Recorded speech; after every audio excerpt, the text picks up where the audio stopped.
Bonsoir à tous et à tous, à toutes et à tous. Donc, bienvenue dans cette autoprod du mois. On accueille donc Leïla Menem, la réalisatrice de Mes corps confinés. Vous pouvez donc lui adresser ces questions dans l'espace commentaire de l'événement. Bonsoir Leïla, merci beaucoup d'être avec nous. Bonsoir, Clément. Alors, peut-être avant de commencer à proprement parler l'échange, tu pourrais te présenter. Oui, alors, je suis Leïla, je suis réalisatrice libanaise. Actuellement, je suis résidente à Paris. J'ai fait mes études, j'ai commencé mes études de cinéma à l'université Saint-Joseph à Beyrouth. Ensuite, je suis venue en Europe, j'ai étudié à Prague, dans l'école du film de Prague pendant un an. Je suis venue en France il y a 3 ans. J'ai bossé pendant un an en production avant de faire le Master 2 de la Sorbonne en scénario, réalisation et production que je viens de finir. Et je suis en ce moment au Liban, donc il y a des coupures d'électricité. Je suis vraiment désolée, mais ça va revenir dans un instant. Je suis là pour vous présenter Mes corps confinés, un film que j'ai réalisé durant le premier confinement à Paris. Vous m'entendez encore? Oui, oui, on t'entend juste, on voit pas trop, Oui. mais bon, au moins on t'entend, tu peux continuer. Euh, oui, du coup, c'est un film que j'ai réalisé en avril. Et D'accord, ben on va revenir sur le attends, film. il y a Donc, vous pouvez eu... nous adresser dès à présent vos questions. Elles me seront transmises et je pourrai les adresser à Leïla. Peut-être déjà pour commencer, on pourrait. Comment t'es venue l'idée de ce film? Oui, alors, le film, c'était à un moment où c'était le premier confinement, donc on était encore à un moment où on se demandait encore plein de questions sur comment ça allait être, ce qu'on allait vivre à ce moment-là, comment on allait, euh, comment on allait passer ce confinement, ce qui allait nous arriver pendant ces 2 mois qui viennent. Et du coup, si j'aurais fait ce film maintenant, je pense que ça serait vraiment très différent parce que on savait pas que ça allait durer à ce point-là et qu'on allait vivre ce confinement infernal. Hmm, Mais du coup, à ce moment-là, quand on a appris qu'on allait être confiné pour la première fois, je me suis dit, OK, je pense que je dois faire quelque chose, je dois écrire tous les jours ou juste immortaliser ce que je suis en train de sentir, de ce que je suis en train d'observer autour de moi comme changement. Je sais pas, je me suis dit, il faut faire quelque chose, il faut pas oublier ce qui nous arrive. Alors, je me suis mise à écrire. J'ai écrit pendant quelques jours, mais bien évidemment, j'ai abandonné l'idée après quelques jours. Mais puisque avec le master, on avait déjà un exercice à réaliser et qui n'avait rien à voir et qu'on ne pouvait plus le faire à cause du confinement et qu'on devait s'adapter et réaliser un film durant le confinement, je me suis dit, OK, je vais prendre cette chance pour juste filmer ce que j'étais en train de vivre euh, et juste combiner un truc entre ce que j'étais en train d'écrire et les moments que j'étais en train de filmer. Et du coup, j'avais en tête, en fait, de juste créer quelque chose qui se construit avec le temps. hmm. Je ne voulais pas vraiment écrire un truc et le filmer. J'avais juste envie de go with the flow, de juste voir ce qui m'arrive, filmer. Du coup, j'ai beaucoup filmé. Et, euh, et finalement, le film, il a évolué. Je l'ai construit petit à petit en re-regardant mes rushs, Hmm. et c'est surtout au montage que j'ai construit tout le truc. Je me suis dit, OK, j'ai D'accord. filmé des moments de ma vie, mais comment est-ce que je pouvais rendre ces moments que j'ai filmés en un film qui soit intéressant pour être diffusé ou pour que ça soit un film et que ça soit vraiment construit, et Et que ça ait une fin aussi. C'était surtout aussi la fin, qu'est-ce que je voulais dire et où est-ce que je voulais en arriver. Et c'est quelque chose qui s'est un peu construit sur le temps. C'est pas quelque chose que j'avais vraiment en tête, c'est vraiment, ça s'est construit avec les jours qui passaient. D'accord. Oui. Et ça, c'est ce documentaire, ce journal intime, est-ce que c'est un exercice que tu avais déjà expérimenté ou c'était vraiment une première fois, une découverte pour toi? De filmer le quotidien.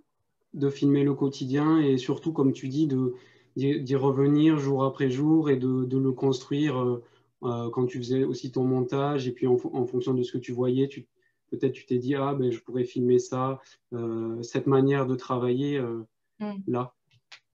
En fait, durant mon master à Paris 1, j'avais un projet aussi documentaire à faire. C'est le projet que j'ai soutenu à la fin de mon master. Et ce film, il s'est construit aussi de cette même manière où je prenais ma caméra, je tournais, je ne Mm. savais pas ce qui m'attendait Mm. et c'était beaucoup un truc de montage aussi.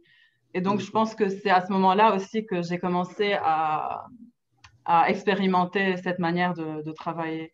d'accord. Et maintenant, oui, ça m'arrive plus souvent de juste prendre ma caméra et filmer des choses, même si je ne vais pas les utiliser, mais juste filmer, juste parce qu'on ne sait jamais, parce que t'es juste ému par le moment où tu es juste en train de vivre un truc que tu as envie de filmer, quoi.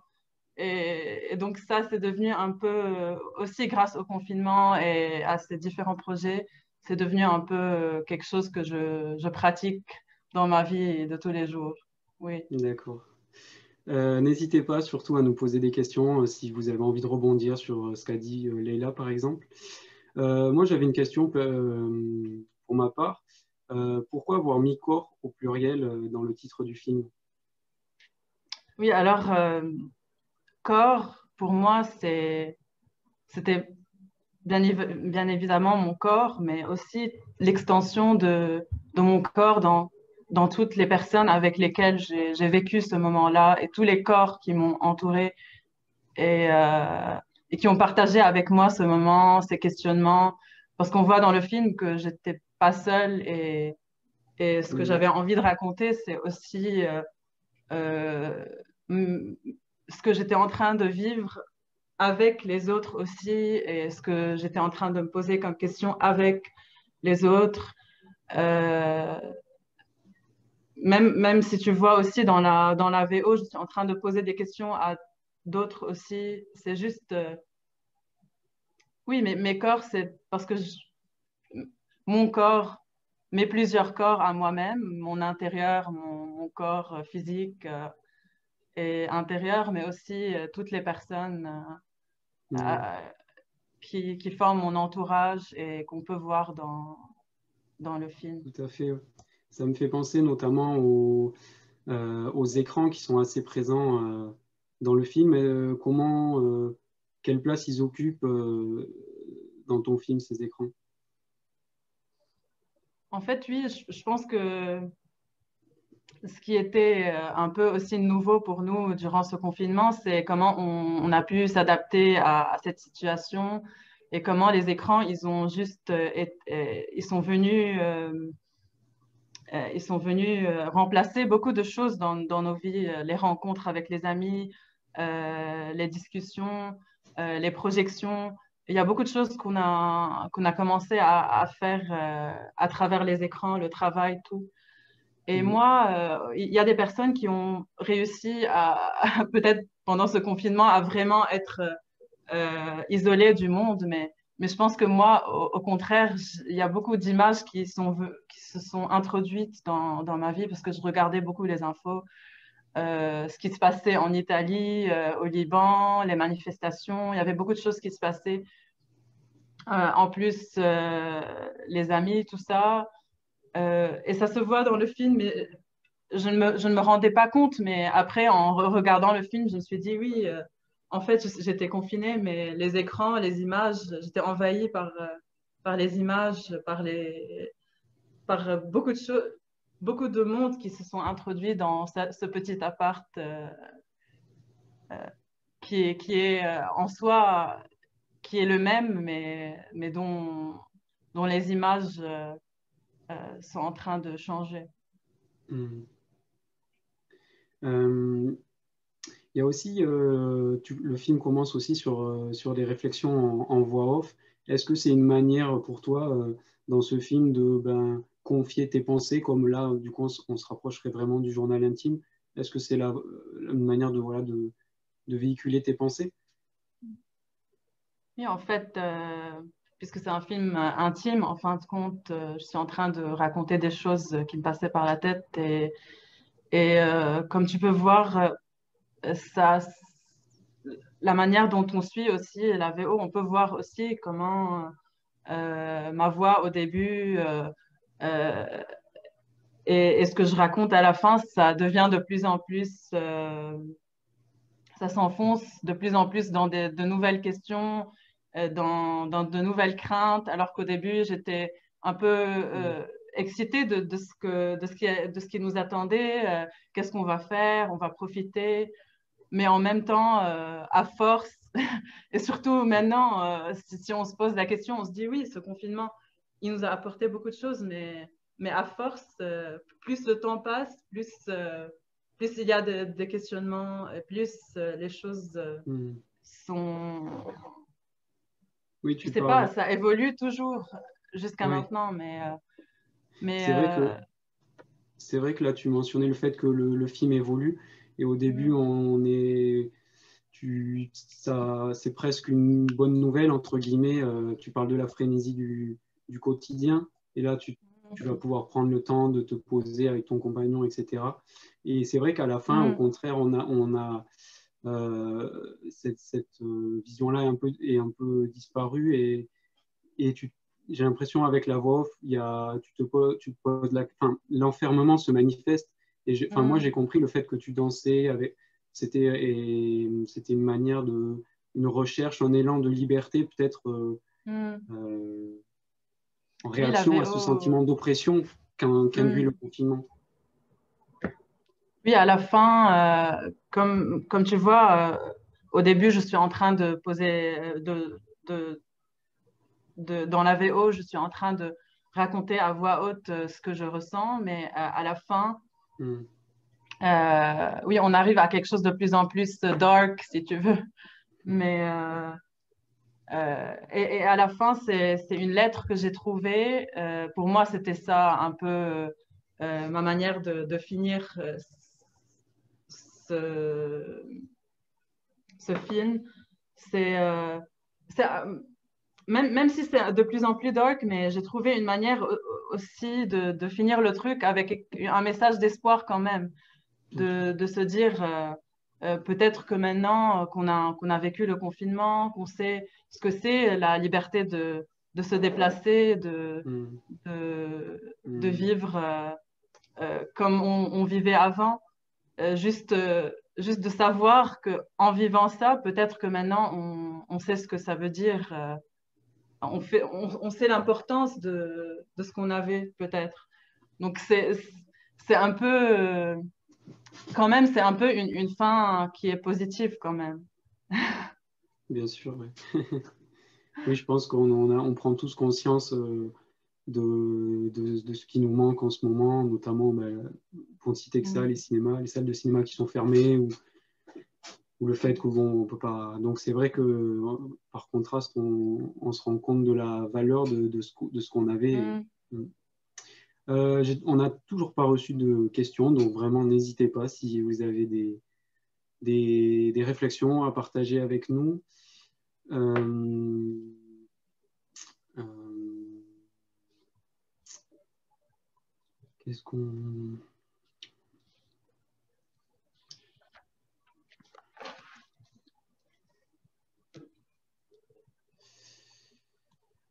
Euh, je sais pas, est-ce que tu verrais un point qu'on n'aurait pas abordé et dont tu aimerais parler avec nous? Peut-être. Euh,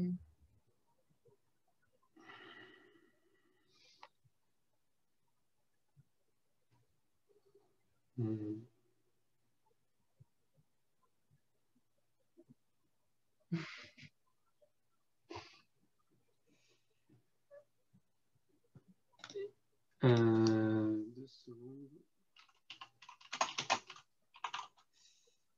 Et est-ce que tu as des projets est-ce que tu travailles sur des projets à venir maintenant, celui-ci terminé? Oui, alors j'ai le projet de fin d'études qui va être projeté en mars. C'est mon projet de master qui s'intitule Accent. C'est un documentaire que j'ai réalisé, que j'aimerais aussi partager avec vous quand le temps sera venu. Mais en ce moment, je suis en train d'écrire aussi une fiction. Mais aussi, c'est en cours. Il n'y a rien de fixé encore. Ok. On a une question sur les conditions de tournage. Alors, tu as tourné avec ta caméra. Comment est-ce que tu peux nous parler un peu d'un point de vue matériel, comment tu as tourné ce film? Alors, j'ai tourné avec un 5D Mark III, D'accord. avec une lentille zoom 24-105, je pense, un zoom. Le son, j'ai pas réellement pris de son. C'est le son de la caméra, je pense, mais à un moment, peut-être que j'ai mis un micro, mais je me rappelle plus. Et qu'est-ce que j'ai utilisé? Et oui, c'est tout. Et Premiere Pro pour le montage.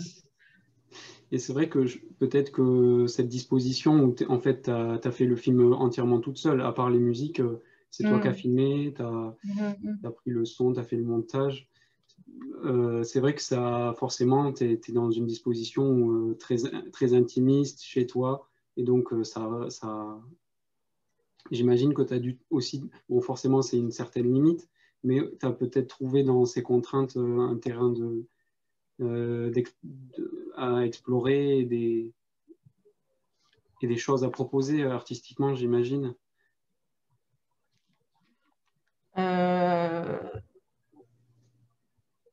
J'ai pas très bien compris la question.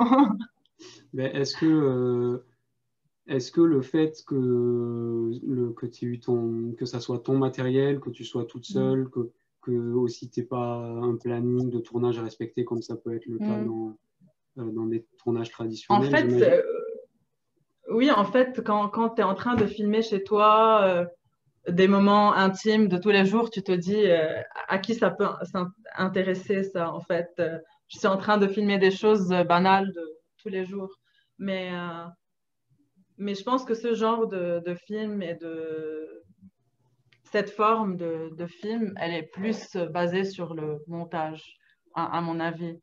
Tu, tu filmes des choses, mais ensuite, tu modèles ton histoire dans ton montage. Ouais. Et du coup, oui, mais je me posais beaucoup de questions quand j'étais en train de filmer. Je me disais, mais à quoi ça sert ça ou ça? Mais en fin de compte, oui, c'est plus en re-regardant les roches que tu commences un peu à avoir une idée d'un film. D'accord. Est-ce que le second confinement t'a donné envie de faire une suite ou un autre film un peu comme celui-ci? Comme celui-ci, non. Je pense que le deuxième confinement, il m'a donné envie de faire autre chose, de, de, de faire une autre forme de film. Oui. Et surtout, depuis le deuxième confinement, je suis en train d'écrire plus que de filmer le quotidien. D'accord. Bon, ça aura été en tout cas pour toi l'occasion de te consacrer à ton art. Alors,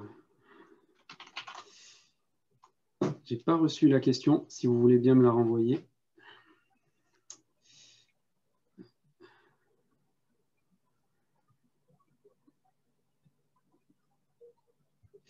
Est-ce que c'est un journal filmé? Je ne sais pas si tu connais Johan Verder Keuken, ou Je c'est connais pas. plus... D'accord, bon, mais dans ce cas-là, ça va être... ça va être- Désolée. Moi non plus, je ne connais pas. Ok. Bon, bah, je pense qu'on a, à moins que quelqu'un ait une autre question, je pense qu'on a bien fait le tour. J'ai été ravi de discuter avec toi sur ce thème. Merci beaucoup. Merci Clément. Et bien, on te souhaite en tout cas une excellente continuation. Pour nous, on se reverra donc pour le mois prochain.